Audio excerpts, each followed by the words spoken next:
beyond done with the bar scene. I just never seem to get it right with them, and I meet there. They say, hey, sweet thing, can I buy you a drink? And I say, can I just have your money? Or they say, can I take you out this Saturday night? And I say, well, I have a whole weekend of self-loathing planned, so I can't. Or they say, I think I can make you very happy. And I say, why, are you leaving? Obviously, I'm a total sweetheart. So naturally, I turn to the world of internet dating, where I happen to be 5'8", a social butterfly, and unrealistically photoshopped. But even with all this extra help, I was never getting a second date. And because I was never getting a second date, I decided to research that shit. So of course, I went online, yet again, where I met the Huffington Post article of May 24, 2015, titled, How to Ensure Your First Face-to-Face Date Sparks Attraction and Leads to Love. Sounded beyond perfect. And to help you guys understand why this is perfect, we will discuss the problems, causes, and solutions to finding love online. And maybe I can keep hope alive for any of you singles in here. Because as for me, I'm no longer searching. I found a simple and easy way out of my loneliness.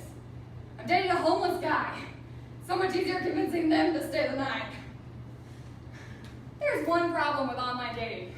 Most couples who meet for the first time face-to-face never meet again. According to the Washington Post article of February 15, 2015, online dating is like making a shopping list. You're effectively making a list of all the characteristics you think would make up the perfect person.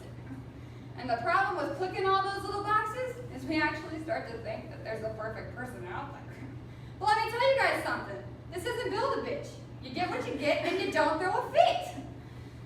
And so, the next time you go out with a guy that you actually like, there's this little voice in your head saying, well, this guy's nice. But maybe the next one will tick all the little boxes. So as a result, most couples meet for the first time face-to-face, never meet again. And by the way, dating is expensive. I took this homeless guy out one time, and I said, what do you have? And he said, I guess the steak and the lobster. Whereas my response was, guess again. While he's still guessing, let's discuss the one cause to this problem, chemistry. According to the Washington Post article of July 8, 2015, most online daters who meet for the first time face-to-face never meet again due to the lack of chemistry. Yeah, I'm blaming all my failures on that. According to DateTallGirls.com, chemistry is that thing that's responsible for when you go out with someone that you definitely did not think that you could ever be with, but you actually like him. But you don't care. It's irrational, illogical, and acts on a primitive level based largely on whether your body wants to be close to theirs. That list you made of all your characteristics goes straight out the window when chemistry walks into our lives, and so it should. You know, because of this revelation, I decided to join an online organic chemistry class. That didn't help at all. So next I turned to solutions.com for some solutions, and of course there were no solutions. Figures. And I've been online dating for so long that I now know what every word means. 40-ish means you are 49. If you're adventurous, you've probably slept with everyone. If you are open-minded, you are hella desperate. If you are emotionally stable, you are on some nice medication. And if you need a soulmate, you're a stalker, my friend. But I'm still convinced at some point I will get a second date. But until that day, I'll just stick to dating homeless men. I already know you're like half homeless, but are you all homeless? No? Back on track. Let's discuss some solutions. According to the aforementioned Huffington Post article, there are 3 things you must do when you meet someone for the first time face-to-face. 1, talk about only certain topics.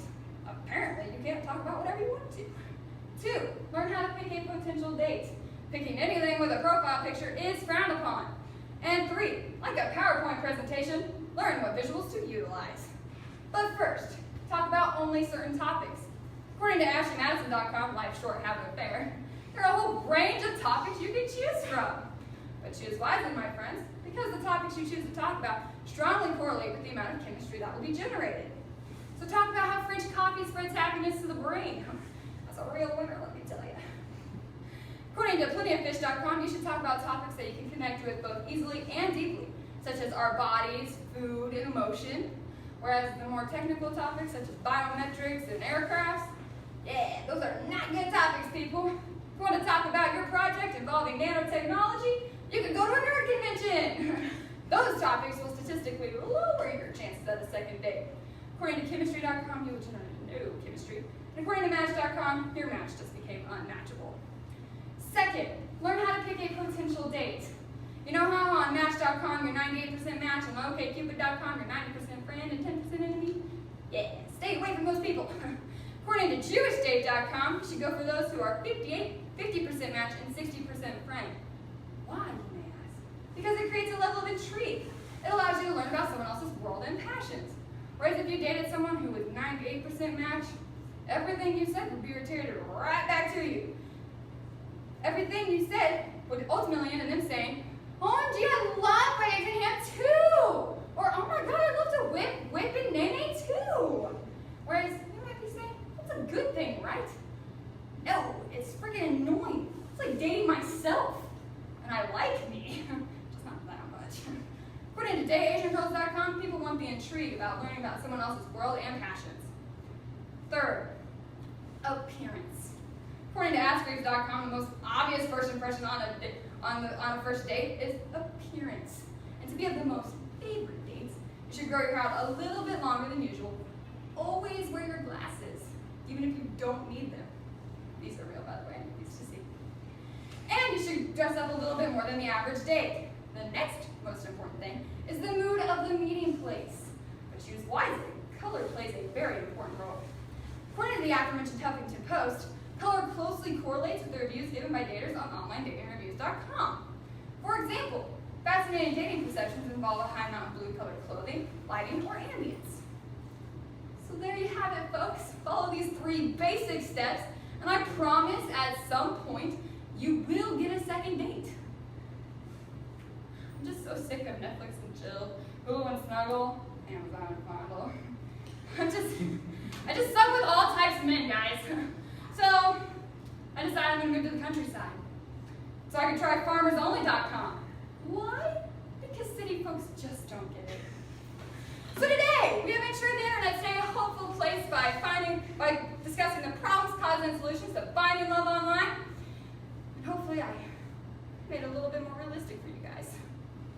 You know, it's hard enough to get a guy to agree meeting you in the first place, so you don't want to screw it up when he finally does.